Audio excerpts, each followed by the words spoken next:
నమస్కారం. కళ్యాణ వైభోగం కార్యక్రమానికి స్వాగతం.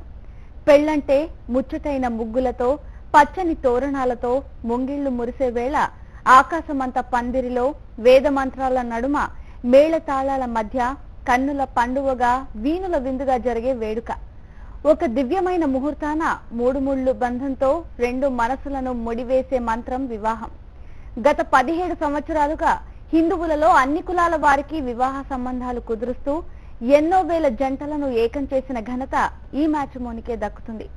కళ్యాణ వైభోగం కార్యక్రమం ద్వారా మీ సందేహాలను నివృత్తి చేసుకోవాలంటే శ్రీమతి జొన్నలగడ్డ జ్యోతి గారిని అడిగి తెలుసుకోండి.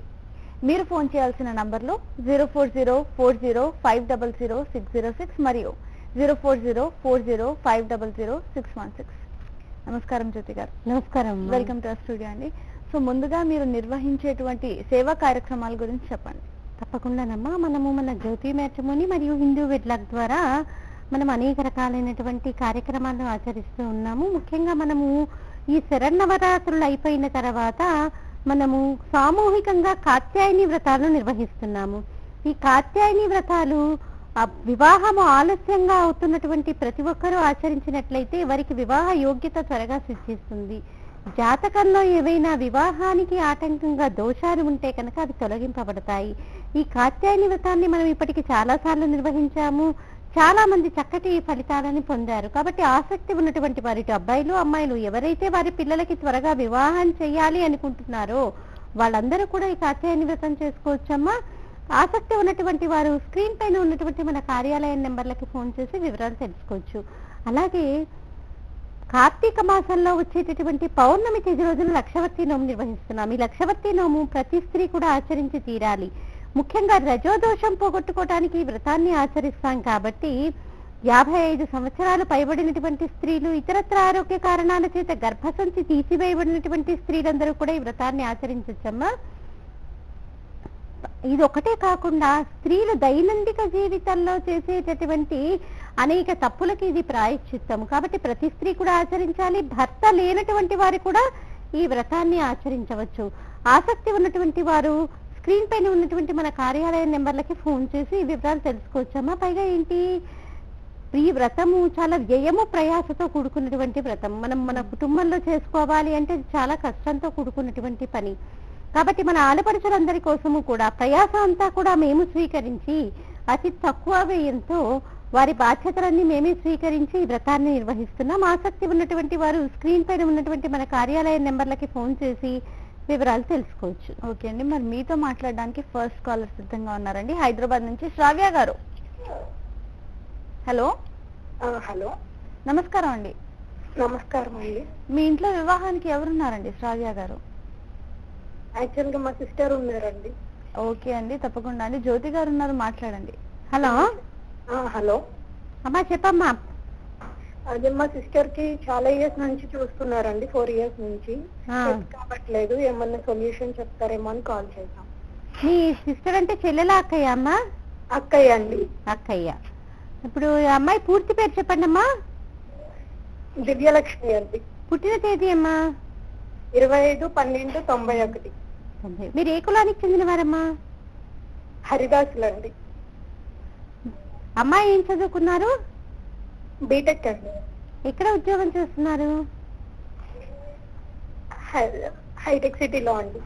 ఆదాయం ఎంత ఉంటుందమ్మా? జీతం ఎంత ఇస్తారు నెలకి అమ్మాయికి?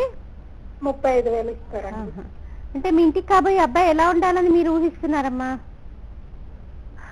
అది ఎలా ఉన్నా అంటే జస్ట్ మంచి జాబ్ చేసుకునే అందచందాలు అని కాదు, అంటే అబ్బాయి నేచర్ ఎలా ఉండాలి, బిజినెస్ చేస్తున్నటువంటి వాడా లేకపోతే ఉద్యోగం చేస్తున్నటువంటి వాడా, అలాంటివి అనమాట.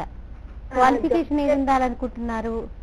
బీటెక్ చేసి జాబ్ చేస్తున్న వాళ్ళు సాఫ్ట్వేర్ సైడ్ అయితే బాగుంటుందని చూస్తున్నారు. సరే అమ్మా, అంటే ఇప్పుడు సంబంధాలు వస్తున్నాయా మీ అక్కయ్యకి? అసలు వస్తున్నాయండి. వస్తున్నాయి కానీ కుదరట్లేదు అంటారు. కుదరట్లేదు. సరే అమ్మా, మీరు ఏం చేస్తారంటే మీ అక్కయ్య చేత కాత్యాయని వ్రతాలు చేయించండి అమ్మా. మీకు త్వరగా వివాహం కుదిరే అవకాశం ఉంది. అలాగే స్క్రీన్ పైన ఉన్నటువంటి మన కార్యాలయం నెంబర్లకి ఫోన్ చేసి మీ అక్కయ్యకి సంబంధించినటువంటి పూర్తి వివరాలు అందజేసినట్లయితే మా హిందూ వెడ్లాక్ ద్వారా మీకు తగిన సేవలు అందజేస్తాము.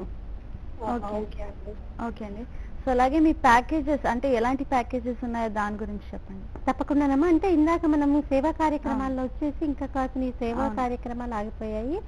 మనము సామూహికంగా కాచేయని వ్రతాలు ఇప్పుడు ఇలాగే ఎన్నో సంబంధాలు వస్తూ ఉంటాయి కానీ కుదరకుండా ఉంటాయి. అలా కుదరకుండా ఉండడం దేని గురించి జరుగుతుంది? జాతకంలో ఏదైనా చిన్న దోషం ఉన్నట్లయితే ఇలాంటి సమస్యలన్నీ కూడా తలెత్తుతూ ఉంటాయి. కాబట్టి ఇలాంటి వాటి కోసం కాచేయని వ్రతాలు, అలాగే ప్రతి స్త్రీ ఆచరించాల్సినటువంటి వ్రతం, వారు చేసినటువంటి దోషాలన్నిటికీ కూడా ప్రాయశ్చిత్తంగా మనం లక్షవర్తి నోము నిర్వహిస్తున్నాం. మరి అలాగే వివాహమైనటువంటి కొత్తల్లో దంపతులకి అనేక రకాలైనటువంటి సమస్యలు తలెత్తుతూ ఉంటాయి. ఒక దగ్గరే ఉంటారు కానీ ఎలా సర్దుకుపోవాలో, ఒకరికొకరు అరమరికలు లేకుండా స్నేహితుల్లాగా ఎలా ఉండాలో వారికి తెలియదు. నిజానికి పురుషుడికి భగవంతుడిచ్చినటువంటి స్నేహితులు ఎవరైనా ఉంటే అది భార్య ఒక్కతే. ఎందుకంటే ఎటువంటి అరమరికలు లేకుండా తన బలాలు బలహీనతలు చెప్పుకునేది ఎవరి దగ్గర? భార్య దగ్గరే పురుషుడు చెప్పుకోగలుగుతాడు. మరి అలాంటి సందర్భాల్లో ఇద్దరికీ కూడా సరిగ్గా పొడగెట్టట్లేదు అనుకోండి, అప్పుడు వారి సాంసారిక జీవితము ముందుకు ఆనందదాయకంగా వెళ్ళటం కొంచెం కష్టంగా ఉంటుంది. అలా వివాహమైనటువంటి కొత్తల్లో ఇద్దరి మధ్య ఏవైనా చిన్న చిన్న సమస్యలు తలెత్తుతూ ఉంటే కనుక తప్పకుండా వారు వారి దాంపత్య జీవితాన్ని ఎలా ఆనందమయంగా తీర్చిదిద్దుకోవచ్చో మేము కౌన్సిలింగ్ ఇస్తామమ్మా. ఇలా ఈ కౌన్సిలింగ్ కోసము ప్రతి ఒక్కరు కూడా, అంటే ఎవరికైతే కౌన్సిలింగ్ ఆవశ్యకత ఉంది అనుకుంటున్నారో వాళ్ళందరూ కూడా స్క్రీన్ పైన ఉన్నటువంటి మన కార్యాలయం నెంబర్లకి కాల్ చేసి వివరాలు తెలుసుకోవచ్చు. అలాగే వారు అభ్యంతరం లేదు అనుకుంటే మనల్ని లైవ్ లో కూడా వారికి ఉన్నటువంటి సమస్యను చెప్పి మేము ఇలా సర్దుకుపోవాలో తెలుసుకున్నట్లయితే కనుక తప్పకుండా మేము వారికి సహాయ సహకారాలను అందజేస్తాము. ఇంతే కాకుండా మనము ఈ కౌన్సిలింగ్ తో పాటు ఏంటి, పురోహితులకి, అర్చకులకి, ఘనాపాటీలకి వివాహం చెయ్యాలని దాదాపు 10 నెలలుగా కంకణం కట్టుకున్నామమ్మ. ఎలా అయినా కానీ పాపం చాలా మంది పురోహితులు, అర్చకులు, ఘనాపాటీలు వివాహాలు కాకుండా ఇబ్బంది పడుతున్నారు. ప్రతి ఒక్కరు కూడా ఏంటి, మా అల్లుడు హైటెక్ అల్లుడై ఉండాలని కోరుకుంటున్నాడే కానీ అయ్యో సంస్కృతి సాంప్రదాయాలు తెలిసినటువంటి అల్లుడై ఉండాలి అన్నటువంటి ఆలోచన ఎవరికీ కూడా ఉండట్లేదు. అంటే ఇలాంటి హైటెక్ అల్లుడు కావాలని కోరుకోవటం తప్పు అని నేను చెప్పట్లేదు. కాకపోతే ఏంటంటే మరి ఈ పురోహితులు, అర్చకులు, ఘనాపాటీల్ని కూడా వివాహం చేసుకోకపోతే మరి వాళ్ళు ఏం చేస్తారు? ఒక రకంగా వాళ్ళందరూ కూడా అయ్యో మాకు వివాహాలు కావట్లేదు కదా, మేం కూడా వివాహాలు కావట్లేదు కాబట్టి మేము కూడా మా వృత్తి ధర్మాన్ని వదిలేస్తాము, మా వృత్తి ధర్మాన్ని వదిలేసి మేము చక్కగా ఉద్యోగాన్వేషణలోకి వెళ్ళిపోతాము అనుకొని కనుక వాళ్ళు అనుకుంటే కనుక సృష్టి ధర్మమే దెబ్బతినేటటువంటి అవకాశం ఉంది. మరి వాళ్ళందరి కోసము కూడా మన సనాతన ధర్మం నిలబెట్టుకోవాలి. సనాతన ధర్మం నిలబెట్టడం ఎవరి బాధ్యతో కాదు, ఇది ప్రతి ఒక్కరి బాధ్యత అన్నటువంటి విషయాన్ని మనం మన సోషల్ మీడియా అయినటువంటి ఫేస్బుక్ లో మరియు అలాగే అనేక రకాలుగా, అంటే మనకి సోషల్ గా మనము ఒక వార్తని పంపించడానికి అనేక రకాలైనటువంటి మార్గాలు వచ్చాయి కాబట్టి ప్రతినిత్యము కూడా మనం ఏం చేస్తున్నాము, ఇలా పురోహితులు, అర్చకులు, ఘనాపాటీల్ని వివాహం చేసుకోవటానికి సిద్ధంగా ఉన్నటువంటి అమ్మాయిలకి మన జ్యోతి మ్యాట్రిమోనీ ద్వారా ఉచితంగా సేవలు అందజేస్తున్నాము. మనం ఈ విషయం చెప్పినప్పటి నుంచి ఇప్పటికి 21 మంది ఆడపిల్లల్ని, పురోహితుల్ని, అర్చకుల్ని, ఘనాపాటీల్ని వివాహం చేసుకోవటానికి సంసిద్ధులుగా చేయగలిగాము. ఇంకా ఎవరైనా ఉన్నట్లయితే కనుక తప్పకుండా మీరు స్క్రీన్ పైన ఉన్నటువంటి మన కార్యాలయం నెంబర్లకి ఫోన్ చేసి మాకు కనుక ఆ అమ్మాయికి సంబంధించినటువంటి ఒక టెలిఫోన్ నెంబర్ ఇస్తే మేమే కాల్ చేసి వాళ్ళకి సంబంధించినటువంటి వివరాలన్నీ తీసుకొని మా అమ్మాయికి పూర్తిగా మన జ్యోతి మ్యాట్రిమోనీ ద్వారా ఉచితంగా సేవలు అందజేస్తాము. పైగా ఏంటి, మన సనాతన ధర్మం నిలబెట్టడము ఇది ఎవరి బాధ్యతో కాదు, ఇది ప్రతి ఒక్కరి బాధ్యత అన్నటువంటి విషయాన్ని ప్రతి ఒక్కరూ కూడా వాళ్ళు మనసులో నిర్ణయించుకొని మేం కూడా ఇందులో చేయూతనిద్దాము. లేకపోతే ముందు ముందు మన పిల్లలకి, మన మనవాళ్ళకి, మన మునిమనవాళ్ళకి కూడా ఈ సనాతన ధర్మం గురించి తెలిసేటటువంటి అవకాశం లేదు. కాబట్టి మనం పురోహితులకి మనం వివాహం చేద్దాము అని అందరూ కూడా కంకణం కట్టుకొని వారి వంతుగా వారికి తెలిసినటువంటి ఒక టెలిఫోన్ నెంబర్ ఇచ్చినప్పటికీ కూడా మనం చక్కగా అమ్మాయికి ఉచితంగా సేవలు అందజేస్తామమ్మా. ఇలాంటి కార్యక్రమాలన్నీ కూడా మన జ్యోతి మ్యాట్రిమోనీ మరియు హిందూ వెడ్లాక్ ద్వారా చేస్తున్నాము. అలాగే మన దగ్గర అనేక రకాలైనటువంటి ప్యాకేజెస్ ఉన్నాయి. మన జ్యోతి మ్యాట్రిమోనీలో అయ్యుండొచ్చు, హిందూ వెడ్లాక్ లో అయ్యుండొచ్చు. ఓకే అండి. సో మరి ఆ ప్యాకేజెస్ గురించి ఎక్స్ప్లెయిన్ చేస్తారండి, ఎలాంటి ప్యాకేజెస్? తప్పకుండానమ్మా. మనకి 3 నెలలకు సంబంధించి ఒక రకమైనటువంటి ప్యాకేజ్, 6 నెలలకు సంబంధించి ఒక రకమైనటువంటి ప్యాకేజ్, సంవత్సర కాలానికి సంబంధించి ఒక రకమైనటువంటి ప్యాకేజ్ ఉంది. అలాగే ఇన్స్టెంట్ మ్యారేజెస్ అని. ఇన్స్టెంట్ మ్యారేజెస్ అంటే ఏంటి, అటుపక్క ఇటుపక్క మేమే మాట్లాడుతూ అతి త్వరగా మనం వివాహం కుదిరేటట్టు చూస్తాము. ఇది ఇన్స్టెంట్ మ్యారేజ్. ఇందాక మనం చెప్పుకున్నట్టు ఇప్పుడు పురోహితులు, అర్చకులు, ఘనపాటీలు ఎవరైతే ఉన్నారో వారందరూ కూడా మా దగ్గర ఇన్స్టెంట్ మ్యారేజెస్ కోసం కట్టినటువంటి వారే. అలాగే వారికి చాలా మందికి, అంటే కొంతమంది కుదర్చకపోలేకపోయి కూడా ఉండొచ్చు పురోహితులకి. ఎందుకంటే మన దగ్గర ఉన్నటువంటి 21-22 మంది అమ్మాయిల్లో గోత్రం సగోత్రం కాకూడదు, వయస్సు సరిపోవాలి, నక్షత్రం సరిపోవాలి, ఎన్నో రకాలైనటువంటి పరిస్థితులు ఉంటాయి ఒక వివాహం నిశ్చయం కావాలి అంటే. ఇలా పురోహితులు, అర్చకులు, ఘనపాటీలు మరియు డిగ్రీ చదివినటువంటి అబ్బాయిలు, వయసు పైపడినటువంటి అబ్బాయిలు. ఎందుకంటే మనకి శాస్త్రం ఏం చెప్తుంది, మనకి పెద్దలు కూడా ఏం చెప్తూ ఉంటారు, ఏ వయసుకి జరగాల్సినటువంటి ముచ్చట ఆ వయసుకి జరగాలి అని చెప్తూ ఉంటారు. మరి అలాంటి సందర్భాలలో వయస్సు దాటిపోయిన తర్వాత ఏ కారణమైనా ఉండొచ్చు, నిజానికి వారు కుటుంబ బాధ్యతల రీత్యా కనుక వివాహం ఆలస్యమైనప్పటికీ కూడా ఇప్పుడు మరి వారికి వివాహం కుదర్చడం అంటే కొంత కష్టమే. నార్మల్ ప్యాకేజెస్ లో ఏంటి, అది సాధ్యపడేటటువంటి విషయం కాదు. ఈ ఇన్స్టెంట్ ప్యాకేజెస్ లో ఏంటి, మేమే మా ఆఫీస్ తరపు నుంచి మా సిబ్బందిలో ఒకరిని వారికి రిలేషన్షిప్ మేనేజర్ గా ఏర్పాటు చేస్తాం. వాళ్ళు ఏం చేస్తారు, వారానికి 1-2 సార్లు వాళ్ళకి ఫోన్ చేసి సంబంధాలు, వాళ్ళకి అబ్బాయికి రిజిస్టర్ చేసుకుంటే కనుక అమ్మాయికి సంబంధించినటువంటి వివరాలు చెప్తారు. అలాగే అటుపక్క వాళ్ళకు కూడా వీరికి సంబంధించినటువంటి వివరాలు తెలియచేస్తారు. ఎవరికి ఆసక్తి ఉన్నప్పటికీ కూడా ఆ సంబంధం విషయంలో అటుపక్క ఇటుపక్క మేమే మాట్లాడుతూ ఎంత త్వరగా వీలైతే అంత త్వరగా వారికి వివాహం కుదిరేటట్టుగా చూస్తాం. ఇది ఇన్స్టెంట్ మ్యారేజెస్. ఇన్స్టెంట్ మ్యారేజెస్ కంటే కూడా అడ్వాన్స్డ్ స్టేజ్ ని మనం ప్రీమియం మెంబర్షిప్ గా చెప్పుకోవచ్చు. ఓకే అండి. సో ఈ మధ్య చూసినట్లయితే అమ్మాయిలు కానీ అబ్బాయిలు కానీ చాలా లేట్ గా పెళ్లి చేసుకుంటున్నారు. అంటే 30-40 ఇయర్స్ వాళ్ళు కూడా, అంటే వాళ్ళే ఎక్కువ చేసుకుంటున్నారు. ఎందుకంటే ఫస్ట్ ఫైనాన్షియల్ గా స్టెబిలిటీ వచ్చిన తర్వాత పెళ్లి చేసుకుందాం అనేసి అనుకున్నారు కదా. మరి ఆ ఫైనాన్షియల్ స్టెబిలిటీ కోసం అని చెప్పేసి జరగాల్సిన వయసులో పెళ్లి జరగట్లేదు. మరి ఇలా పెళ్లిళ్ళు లేట్ గా చేసుకోవడం కరెక్టేనంటారా? అంటే ఒక ఫైనాన్షియల్ స్టెబిలిటీ వచ్చిన తర్వాత పెళ్లి చేసుకోవడం కరెక్ట్ అంటారా? ఫైనాన్షియల్ స్టెబిలిటీ అంటే మనిషి నిజానికి చూడండి ఆశాజీవి. నాకు ఈ రోజు 1 లక్ష రూపాయలు దొరికాయి అనుకోండి, దాంతో నేను తృప్తి చెందను.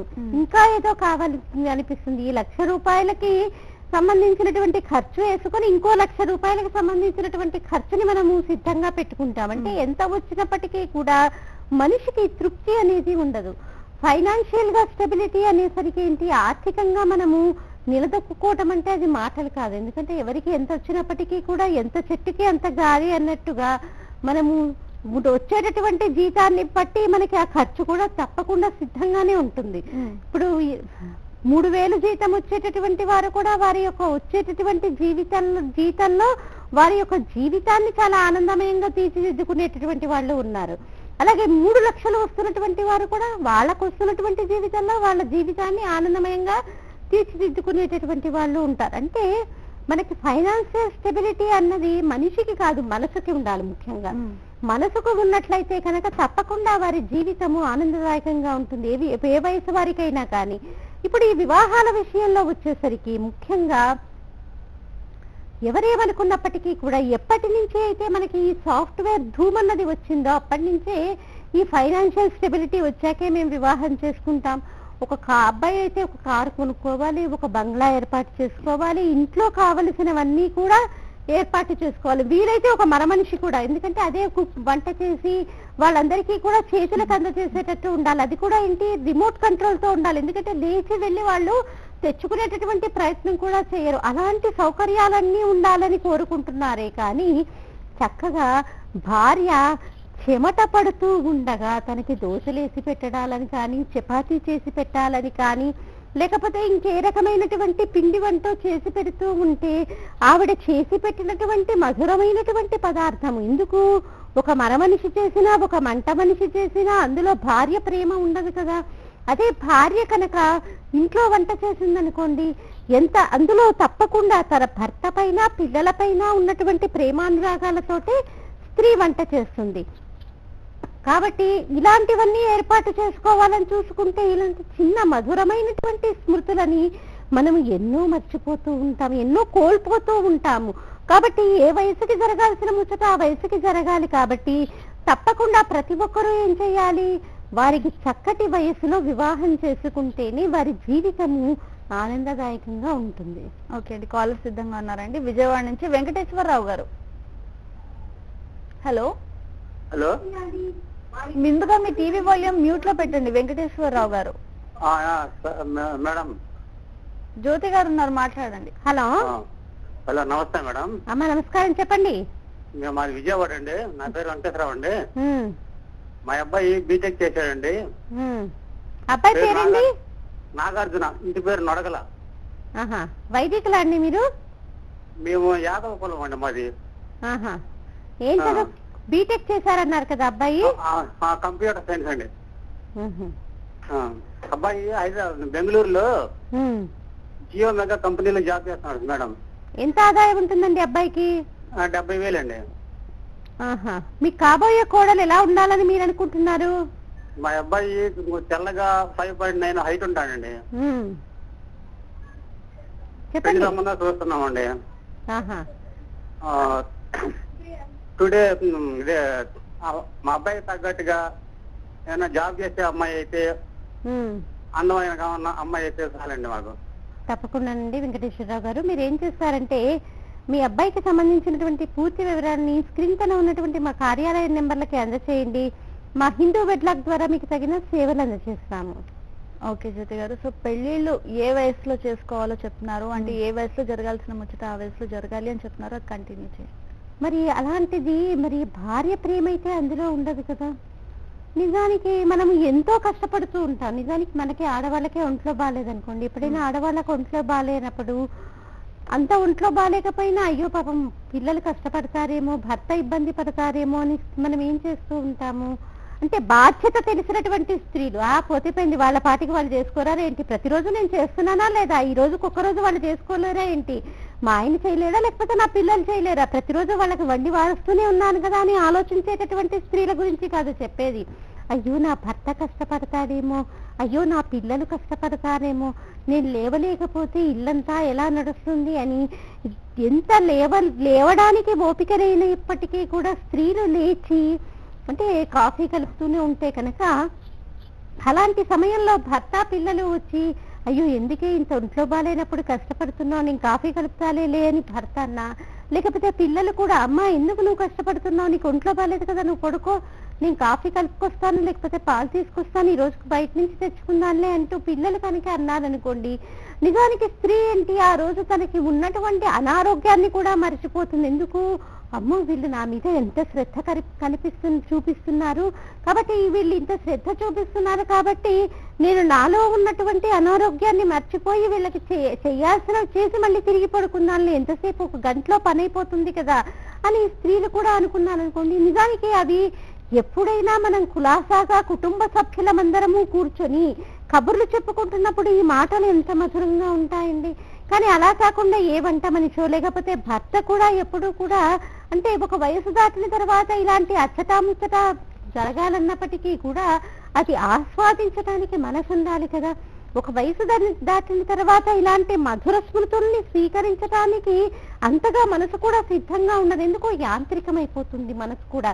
ఎందుకు రొటీన్ లైఫ్, ఇప్పుడు మనం అంటూ ఉంటా ఏముందిలేండి రొటీన్ లైఫ్ అంటూ ఉంటాం కదా, అలాగే మన మనసు కూడా ఏంటి ఇలాంటి మధురమైనటువంటి కొన్ని స్మృతులని ఆస్వాదించటానికి సంసిద్ధంగా ఉండదు. కాబట్టి మనం కూడా ఏంటి ఆలోచించుకోవాలి, ఓహో ఇలాంటివన్నీ కూడా జీవితంలో ఒడిదుడుకులు అన్నవి సామాన్యమే. ఎంతో మనము ఆర్థికంగా నిలదొక్కున్నాక వివాహం చేసుకున్నప్పటికీ కూడా మనకి జీవితంలో ముందు ఒడిదుడుకులు రావు అన్న నమ్మకం ఏమిటి? తప్పకుండా జీవితం అంటేనే ఏంటి ఎత్తు పొలాలు ఉంటాయి, ఒడిదుడుకులు ఉంటాయి, ఆటుపోట్లు ఉంటాయి. జీవితం అంటేనే అది కష్ట సుఖాలు ఉంటాయి. ప్రతి ఒక్కరికి అన్ని సుఖాలే ఉండవు. ఎంత కోటీశ్వరుడైనప్పటికీ కూడా ఆయనకి కూడా ఏవో బాధలు బాధ్యతలు బరువులు ఉంటాయి కదా. కాబట్టి ఇది గమనించాలి. కాబట్టి ఏ వయసుకు జరగాల్సినటువంటి ముచ్చట ఆ వయసుకి జరగాలి అని మనం పిల్లలకి కూడా ఏం చెప్పాలి, పిల్లలు వినట్లేదండి అని అనడం కాదు, దానివల్ల వాళ్ళు పొందేటటువంటి లాభాన్ని చెప్పాలి. నువ్వు ఎప్పుడో చేసుకుంటానంటావేమిట్రా, ఇప్పుడు చేసుకో, నీ వెనకాల మేము ఉన్నాం కదా అని అబ్బాయికి చెప్పాలి. అలాగే అమ్మాయిలకు కూడా నీవెక్కడో ఏదో సాధించాక వివాహం చేసుకుంటామంటే నిజానికి స్త్రీలు జీవితంలో చాలా మధురమైనటువంటి స్మృతిగా చెప్పుకునేది ఏంటి? మాతృత్వాన్ని చెప్పుకుంటాము. ఆ మాతృత్వము అన్నిటికంటే కూడా చాలా తీయనిదేంటి? ఈ మాతృత్వమే. ప్రతి స్త్రీ కూడా వివాహమైనటువంటి తొలినాటి నుంచి కూడా ఏం ఆలోచిస్తూ ఉంటుంది? అమ్మా అన్న పిలుపు కోసం పరితపించిపోతూ ఉంటుంది. తనకి ఎంత అలసటగా ఉన్నప్పటికీ కూడా, మనసు ఎంత ఆందోళనగా ఉన్నప్పటికీ కూడా, మనసులో ఎంత కష్టం ఉన్నప్పటికీ కూడా స్త్రీలు ఏం చేస్తారు? పిల్లలు అమ్మా అని పిలవగానే వారి యొక్క కష్టాన్నంతా కూడా మర్చిపోయి పిల్లలు చెప్పేటటువంటి విషయాన్ని ఆలకిస్తూ ఉంటారు.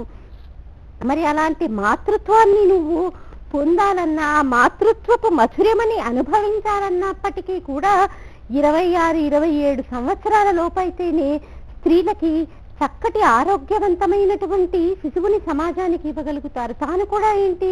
ఆరోగ్యంగా ఉండగలుగుతుంది. ఇంకా వయసు పైబడుతున్న కొద్దీ చూడండి, అసలు ఇప్పుడు 25, ఇదివరకంటే 55, 60 ఏళ్ళు వచ్చేసరికి వాళ్ళ కాళ్ళ నొప్పులు వచ్చేవి పెద్దవాళ్ళకి. కానీ ఇప్పటి వాళ్ళని చూడండి, 40 ఏళ్ళు, 35 ఏళ్ళు వచ్చినప్పటి నుంచి సరిగ్గా నడవలేరు. కాలు పట్టుకోకుండా ఏది మెట్లు దిగలేరు, ఎక్కను లేరు. మరి అలాంటిది 35 సంవత్సరాల తర్వాత నువ్వు మాతృత్వాన్ని పొందేటటువంటి స్థితి వస్తే నీ ఆరోగ్యం నీకు సహకరించాలి కదా. మరి ఆ మాతృత్వపు ఆనందాన్ని నువ్వు అనుభవించాలి కదా. బెడ్ రెస్ట్ అనో, లేకపోతే ఇంకేదైనా షుగర్ అనో, బీపీ అనో, ఇంకా అనేక రకాల రుగ్మతలు ఉంటే నిజానికి ఆ మాతృత్వపు మధురిమని ఎలా అనుభవించగలుగుతావు? అదే 22, 23 ఏళ్లకు అనుకోండి, చక్కగా ఆరోగ్యవంతంగా ఉంటారు. దేన్నైనా తట్టుకోగలిగినటువంటి స్థితికి మనసు, శరీరము కూడా దానికి సహకరిస్తుంది. కాబట్టి వాళ్ళు ఆరోగ్యవంతంగా ఉంటారు. పన్నంటి బిడ్డని కనేంత వరకు కూడా ఆరోగ్యంగా ఉంటూ వాళ్ళు తిరుగుతూ చక్కగా వాళ్ళు కన్నటువంటి విషయం కూడా పక్క వాళ్ళకి తెలియదు. ఎందుకంటే 10వ నెల వచ్చినా కూడా చక్కగా వాళ్ళ ఇంట్లో పని వాళ్ళు చేసుకుంటూ ఆసుపత్రికి వెళ్ళి బిడ్డని ప్రసవించినటువంటి వారు ఎందరో ఉంటారు. కాబట్టి ఏ వయసుకి జరగాల్సినటువంటి ముచ్చట ఆ వయసుకి జరిగితే కనుక ఆడవాళ్ళు కూడా వారు మాతృత్వాన్ని చక్కగా తల్లి కాబోతున్నటువంటి క్షణం నుంచి కూడా, తల్లి అయిన తర్వాత కూడా వారి పిల్లల బాధ్యతని వారే స్వయంగా చూసుకోగలుగుతారు. అదే వయసు పైబడింది అనుకోండి, ఓపిక లేక మనం ఇంకొకరి మీద ఆధారపడాల్సి వస్తుంది. మరి మన పిల్లలకి చేసుకున్నటువంటి తృప్తి ఎలా ఉంటుంది? మన అమ్మలు, మన అమ్మమ్మలు, నాయనమ్మలు మనకి చేశారు కాబట్టి మనం ఇప్పటికీ కూడా అబ్బా అమ్మ ఇలా చేసేదని చెప్పుకుంటాం, మా అమ్మమ్మ ఇలా చేసేదని చెప్పుకుంటాం, మా అమ్మ ఇలా చేసేదని చెప్పుకుంటాం. అదే మన పిల్లల స్థితికి వచ్చేసరికి వాళ్ళు ఒక వయసు దాటిన తర్వాత వాళ్ళేం చెప్తారు? నీకు ఆయా చేసిందనో ఇంకేదో చెప్పుకుంటారంటే మనం మనస్ఫూర్తిగా మన పిల్లలకి మనం చేసినటువంటి విషయాన్ని మనం చెప్పుకోలేం కదా. కాబట్టి ఇలాంటివన్నీ కూడా ఉంటాయి. ఇలాంటివన్నీ బేరీజు వేసుకొని పిల్లలు కూడా ఇప్పుడు ఎంతో చదువుకున్నటువంటి వారు, ముందు చూపు ఉన్నటువంటి వారు, ముందు ఆలోచన ఉన్నటువంటి వారు కాబట్టి తప్పకుండా ఇలాంటి జాగ్రత్తలు తీసుకోవాలి. ఇప్పుడు మనం వాళ్ళకి చెప్పాల్సింది ఏమీ లేదు. ఎందుకు? ఇప్పుడు వాళ్ళే చెప్తున్నారు, మేము కంప్యూటర్ల యుగంలో ఉన్నాం, మేము రాకెట్ యుగంలో ఉన్నామని యువతే అంటున్నారు. కాబట్టి వాళ్ళు కూడా ఇది గమనించాలి. నేను ఏదో ఉద్యోగం చేస్తున్నాను, చక్కటి జీతం వస్తుంది, మేమిద్దరం చాలా ఆనందంగా గడపగలుగుతాము, తిండికి బట్టకి లోటు లేదు కదా, ఇద్దరం కలిసి సంపాదించుకొని మా సంసారాన్ని మేము ఆనందంగా ఉండగలము అన్నటువంటి ధీమా పురుషుడిలోనూ ఉండాలి. అమ్మాయిలో కూడా నేను మా ఆయనకి వేణీళ్ళకి చన్నీళ్లుగా ఏదో ఉద్యోగం చేస్తాను, రాను రాను రేపు పిల్లలు పుట్టిన తర్వాత నేను ఉద్యోగానికి వెళ్ళకలేకపోయినా ఆయనకి వచ్చేటటువంటి జీతంతో మా సంసారాన్ని మేము గుట్టుగా ఆనందమయంగా తీర్చిదిద్దుకోగలము అన్నటువంటి మనస్థైర్యాన్ని మనం మన పిల్లలకి అందించాలి.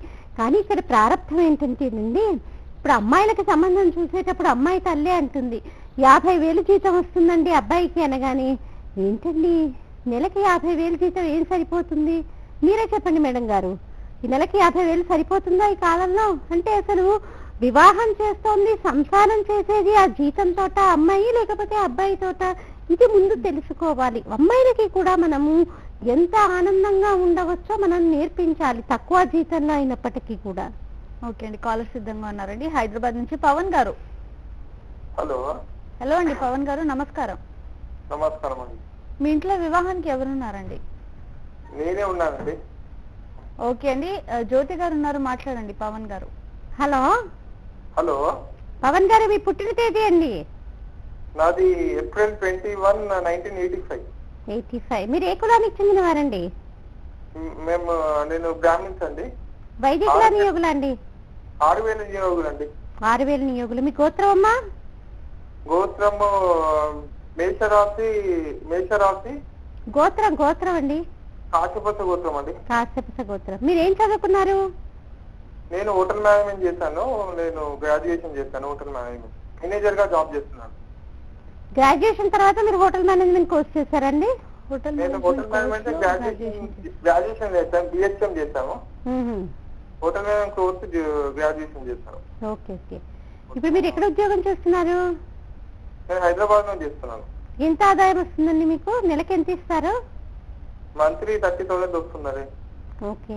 మీకు కాబోయే జీవిత భాగస్వామి ఎలా ఉండాలని మీరు అనుకుంటున్నారండి? అసలు అంటే అమ్మాయిలు చాలా తక్కువ అండి, దొరకట్లేదు. ఇవాళ చూస్తున్నాము కానీ దొరకట్లేదండి. అమ్మాయిలు దొరకట్లేదు, తక్కువ అని అనుకోవడానికి వీల్లేదండి. ఒక 81 నుంచి 84ల మధ్యలో బ్రాహ్మణులకి సంబంధించి అమ్మాయిల రేషియో తగ్గిందేమో కానీ తర్వాత అమ్మాయిలు బాగానే ఉన్నారండి. మరి మీకు ఎందుకు అలా అనిపించిందో తెలియదు కానీ తెలుగు మ్యాట్రిమోనీలో కూడా డబ్బులు కట్టాను. అసలు రెస్పాన్స్ అనేది అంత లేకుండా. అవునమ్మా, ఇప్పుడు నేను ఒక విషయం చెప్పనండి. అమ్మాయిలు విపరీతంగా చదువుకుంటున్నారు, అది చూసి మనం గర్వించాలి కూడా. అమ్మాయిలు కూడా ఇదివరకు వంటింటికే పరిమితమైనటువంటి స్త్రీలు ఇప్పుడు ఈ రాకెట్ యుగంలో ఉండి ఎక్కడెక్కడికో వెళ్ళిపోతున్నారు, అది చూసి మనం చాలా ఆనందించాలి. నిజానికి డిగ్రీ చదివినటువంటి అబ్బాయిలకి మరియు మామూలుగా వయసు పైబడినటువంటి వారికి, ఆదాయం కొంచెం తక్కువగా ఉన్నటువంటి వారికి వివాహం కుదర్చడం మాకు కూడా కత్తి మీద సాములాగానే ఉందమ్మా. కాబట్టి ఇది ఒక మ్యారేజ్ బ్యూరోకి సంబంధించింది కాదు, ఇది అన్ని మ్యారేజ్ బ్యూరోస్ కూడా ఎదుర్కొంటున్నటువంటి సమస్య. అలాగే మీరు ఇంకెక్కడెక్కడో కట్టామంటున్నారు, మరి మీకు జ్యోతి మ్యాట్రిమోనీ గురించి తెలీదా? జ్యోతి మ్యాట్రిమోనీ అంటే బ్రాహ్మణుల చేత నిర్వహించబడుతున్నటువంటి సంస్థ. పైగా మనము ఈ బ్రాహ్మణ వివాహ సంస్థని నడిపిస్తూనే మన వాళ్ళకి కొంత సనాతన ధర్మం గురించి తెలియచేద్దామని మనం చెవినిళ్ళు పెట్టుకొని ఇంతసేపు మాట్లాడింది ఎందుకు? కొంతమందికి ఇది నచ్చచ్చో నచ్చకపోవచ్చు, అయినప్పటికీ కూడా మనం మన సనాతన ధర్మం గురించి, మన వివాహ వ్యవస్థ గురించి ఇంతగా చెప్పుకుంటోంది ఎందుకు? మన సనాతన ధర్మాన్ని ఇంతే చక్కగా మన ముందు తరాలకు తెలియచేయాలని. కాబట్టి మన బ్రాహ్మణైనటువంటి వారు అంటే అయ్యో ఇది బ్రాహ్మణ సంస్థ కాబట్టి మనం కూడా ఇక్కడ రిజిస్టర్ చేసుకుంటే ఇక్కడ ఈ సంస్థ ఇంకా పైకి వస్తుంది కదా, వీళ్ళు ఇంకా కొన్ని మంచి సేవా కార్యక్రమాలు చేయగలరు కదా అనేసి ప్రతి వాళ్ళు కూడా బ్రాహ్మణైనటువంటి వాళ్ళు ఆలోచించాలి. అలాగే పవన్ గారు, మీకు సంబంధించినటువంటి పూర్తి వివరాన్ని స్క్రీన్ పైన ఉన్నటువంటి మన కార్యాలయం నెంబర్లకి అందజేసినట్లయితే మా జ్యోతి మ్యాట్రిమోనీ ద్వారా మీకు తగిన సేవలు అందజేస్తాము. ఓకే అండి, ధన్యవాదాలు జ్యోతి గారు. మీరు మా స్టూడియోకి వచ్చి మా ప్రేక్షకులకి మీ విలువైన సలహాలు సూచనలు అందించినందుకు ధన్యవాదాలండి. చూసారు కదండి, ఇది వాటి కళ్యాణ వైభోగం కార్యక్రమం. చూస్తూనే ఉండండి భారత్ టుడే. నమస్కారం.